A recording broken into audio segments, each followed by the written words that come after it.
Hello everyone, welcome back to my educational YouTube channel commerce knowledge pool.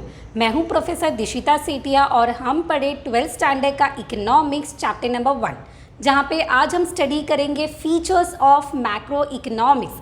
हमने micro economics का part complete किया है, even इसका distinguish भी हमने कंप्लीट किया है। आज हम शुरू करेंगे with the features of macro economics. So students, before that अगर आप मेरे चैनल पे पहली बार आए हो, मेरा वीडियो पहली बार देख रहे हो, तो प्लीज़ मेरे वीडियो को लाइक करें, शेयर करें एंड चैनल को सब्सक्राइब करें। Even notification bell icon on कीजिए ताकि लेटेस्ट अपडेट्स आपको पहले मिले। So now let's start.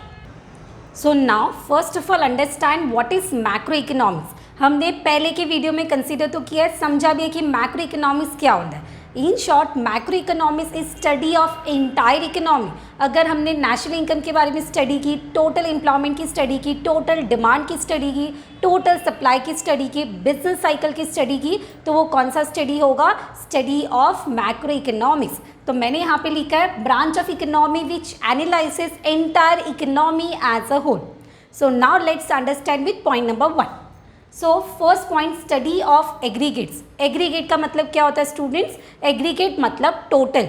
तो टोटल हमें मैक्रो इकोनॉमिक्स की स्टडी करनी है। So first of all study economy as whole, because macro है, the term macro means large. तो हम एज इकोनॉमी एंटायर इकोनॉमी को स्टडी करने वाले। विच कंसर्न विथ वॉट, उसमें क्या क्या इंक्लूड होगा? तो that is concern with aggregate concept, that is total concept such as national income, national output, national employment, general price level and business cycle. तो अगर मैं बात करूंगी टोटल एम्प्लॉयमेंट की स्टडी, टोटल नेशनल इनकम की study, total output की study, total employment की study and business cycle की स्टडी, ये हम करते कौन सी इकोनॉमिक्स में? मैक्रो इकोनॉमिक्स में। सो business cycle also called as a trade cycle, जहाँ पे हम इन्फ्लेशन, डिफ्लेशन, रिसेशन के बारे में बात कर दें। So in short, study of aggregate मतलब जो आपने मीनिंग लर्न किए वही इंक्लूड करना है। Second point, income theory. Income theory, अभी अगर हमको इनकम के बारे में लर्न करें तो डेफिनेटली आपको डिमांड और सप्लाई के बारे में पता होना चाहिए। अगर आपका डिमांड बहुत ज़्यादा है तो डेफिनेटली इनकम भी आपका बढ़ेगा, अगर सप्लाई ज़्यादा है तो भी इनकम बढ़ेगा। So income theory is depend on what? Total aggregate demand and total aggregate supply. So मैंने यहाँ पे लिखा है aggregate demand and aggregate supply, क्योंकि जब तक हम एग्रीगेट डिमांड के बारे में स्टडी नहीं करेंगे, एग्रीगेट सप्लाई के बारे में स्टडी नहीं करेंगे, तब तक हमें income of the organisation, income of the business पता नहीं चलेगा। It also explain, income theory में और क्या एक्सप्लेन करता है?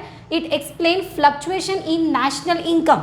अभी जो हमारा कंट्री का नेशनल इनकम होता है वो फ्लक्चुएट होता है, हमारा बिजनेस का भी इनकम क्या होता है? फ्लक्चुएट होता है। सो जो इनकम फ्लक्चुएट होगा तो definitely it is depend on what? It is depend on aggregate demand and aggregate supply, so which include a inflation and deflation. So income theory का बेस कौन होगा? Aggregate demand and aggregate supply. और वो समझने के लिए हमें पहले क्या समझना होगा? Inflation and deflation, because national income is depend on inflation and deflation.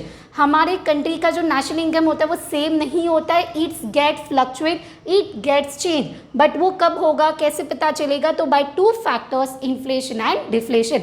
Inflation अगर है कंट्री में तो डेफिनेटली गवर्नमेंट के पॉइंट ऑफ व्यू से वो बेनिफिट होगा, क्योंकि सब गुड्स का प्राइस बढ़ेगा। डिफ्लेशन मतलब अभी कंपनी बंद होने वाला है तो किसी के पास भी पैसा नहीं है, सो इनडायरेक्टली वो इकोनॉमी को भी असर करेगा। Next one, general equilibrium analysis. हमने पहले के माइक्रो इकोनॉमिक्स में देखा था पार्शियल इक्विलिब्रियम, अभी हमें क्या समझना है? General equilibrium analysis, which deals with what? Which deals with behaviour of large aggregates and their functional relationship. किसके बारे में स्टडी करता है student? Behaviour of large aggregates. अभी यहाँ पे कौन इंक्लूड होगा? तो आइए समझते हैं। General equilibrium deals with behaviour of what? Demand and supply. हमेशा एज ए इकोनॉमिक स्टूडेंट्स आपको दो फोर्सेस के बारे में तो लर्न करना होता है, that is demand and supply. तो अगर मुझे जनरल इक्विलिब्रियम लेवल समझना है, मुझे ये देखना है कि मार्केट में जनरल प्राइस लेवल क्या है, तो again I need to study a total demand and total supply. So in short, understanding the behavior of what? Demand and supply, we have to make us understand with the concept of macroeconomics. Next one interdependence. Interdependence का मतलब क्या होता है? Dependent. अभी किसके ऊपर depend होगा? Definitely पहले हम इंडिविजुअल प्राइस लेवल को स्टडी करेंगे, बाद में हम जनरल इक्विलिब्रियम पे आएंगे। मैं पहले एक पर्टिकुलर प्रोडक्ट की प्राइस के बारे में समझूंगी, तभी जाके मैं टोटल प्रोडक्ट का प्राइस समझ पाऊंगी। So it is called as interdependence. Now aggregate economic variables such as income, output, employment, investment, price level etc. ये सब एग्जाम्पल्स होंगे, इंक्लूड होंगे कहाँ पे? इंटरडिपेंडेंस में। एक एग्जाम्पल ले दें, changes in level of income, changes in level of output, changes in level of investment, changes in level of employment and changes in level of economic growth। तो अगर मैंने इनकम की बात की तो एक इनकम, एक पर्टिकुलर बिजनेस का इनकम अगर चेंज होता है तो डेफिनेटली वो असर करेगा टोटल नेशनल इनकम पे। एक पर्टिकुलर मार्कर का डिमांड अगर चेंज हो रहा है तो इसका प्रोडक्शन पे वो असर करेगा, इसके कंजम्पशन पे असर करेगा। मतलब हमें क्या समझना है? इंटरडिपेंडेंस मतलब micro economics is depend on what? Macro economics. क्योंकि एक इंडिविजुअल का स्टडी करेंगे तभी जाके हम टोटल स्टडी कर पाएंगे। अगर मैं एक मार्केट के डिमांड का स्टडी करूंगी तभी जाके मुझे पता चलेगा कि in a market total market demand market का कितना है। So I need to find the demand of one product so that I can find the demand of other product. तो यहाँ पे इंटरडिपेंडेंस मतलब विच इंक्लूड इनकम, आउटपुट, ये सब पे हमारा मैक्रो इकोनॉमिक्स डिपेंड है। Next one lumping method. ये बहुत सिंपल है। अभी lumping method is a study of whole economy rather than a part. Very true, पूरी इकोनॉमी का हम स्टडी करते हैं बट एक पार्ट का स्टडी नहीं करते, क्योंकि पार्ट का जो स्टडी किया जाता है वो कहाँ पे स्टडी किया जाता है? माइक्रो के अंदर किया जाता है। बट अगर मैंने एंटायर इकोनॉमी की स्टडी की तो वो क्या होगा? That is under macro. इसका मैं एक एग्जाम्पल देती हूँ स्टूडेंट्स। अगर मैं एक ट्री का स्टडी करूँगी तो it will be micro, but अगर मैंने फॉरेस्ट का स्टडी किया तो वो क्या बनेगा? मैक्रो बनेगा। So lumping method is a method where we are going to understand whole economy rather than a part of economy. एक छोटे से टुकड़े को हम स्टडी नहीं करेंगे, हम पूरे इकोनॉमी को स्टडी करेंगे, और वही मेथड को नाम क्या दिया जाएगा? Lumping method. You can give the example of study of a tree is a micro and study of a forest is a macro. Next one growth model. अभी ग्रोथ मॉडल हमें क्या सिखाता है? ग्रोथ मॉडल हमें सिखाता है that is for economic development हमारे country का कैसे होगा। So it use for studying what? Economic development. अभी इकोनॉमिक डेवलपमेंट अगेन किसके ऊपर डिपेंड होगा? इकोनॉमिक ग्रोथ के ऊपर। अगर इकोनॉमिक ग्रोथ होता है तो ही जाके आगे इकोनॉमिक डेवलपमेंट होगा। सो ये भी हमारा किस में कवर होता है? मैक्रो इकोनॉमिक्स में।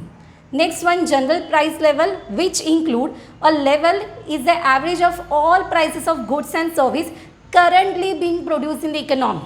जनरल प्राइस लेवल हमें क्या सिखाता है? Average of price level of all goods and service, but not in past, not in future, but in present. Currently जो प्राइजेस में चेंजेस होते हैं, गुड्स एंड सर्विसेज में चेंजेस होते हैं, उसकी स्टडी करना, that comes under the macro economics, जो हमारा जनरल प्राइस लेवल होगा। तो general price level is a study of average of all goods and service which are produced in the market, which are sold in the market, but on current basis. And the last one policy oriented. अभी policy oriented में यहाँ पे इन्होंने explanation दिया था, केनिस ने explanation दिया है, तो प्रोफेसर केनिस ने उनका पॉइंट ऑफ व्यू रखा है regarding what? Policy oriented. That is it suggest suitable economic policy to promote economic growth, employment, control of inflation and deflation. मतलब हमने जो मीनिंग कंसिडर किया था स्टूडेंट्स मैक्रो इकोनॉमिक्स का, वही यहाँ पे किया है। केनिस के हिसाब से भी ये क्या सजेस्ट करता है कि इकोनॉमिक पॉलिसी अगर हम फ्रेम करते हैं तो उसकी स्टडी कौन से बेस पे होना चाहिए, कौन से आधारित पे होना चाहिए? तो again the answer will be macro economics. So it includes for framing a policy for economic growth, country का इकोनॉमिक ग्रोथ कैसे होगा, एम्प्लॉयमेंट कैसे होगा, नेक्स्ट थिंग इन्फ्लेशन को हम कैसे कंट्रोल करेंगे और डिफ्लेशन को कैसे कंट्रोल करेंगे। तो ये सब की स्टडी को मैनेज करना, कंट्रोल करना, बिजनेस साइकिल को मेंटेन करना is all about what? That is macro economics. So यहाँ पे हमारे टोटल 8 पॉइंट्स है। मैक्रो में आपको सिर्फ होल इकोनॉमी याद रखना है, जहाँ पे national income, national output, economic growth, economic development, total income, total employment, ये सब टर्म्स आएंगे, and study of entire economy. So I hope the answer is very much clear to all. अगर कोई डाउट है तो डेफिनेटली आप comment box में mention कर सकते हो। एंड बिफोर स्टडिंग दिस आपको माइक्रो का कंसेप्ट पता होना चाहिए, तो जाके आपको क्या होगा, ये सिंपल जाएगा कि मैक्रो मतलब क्या होता है. सो मैक्रो मतलब in short large and micro मतलब we can say small. Okay, so ये आंसर वेरी इंपॉर्टेंट. जैसे मैंने फीचर्स ऑफ माइक्रो भी इंपॉर्टेंट बोला है 8 मार्क्स के लिए, ये क्वेश्चन भी आपके लिए इंपॉर्टेंट है. So I hope concept is clear with all. Thank you all. Stay healthy, stay safe.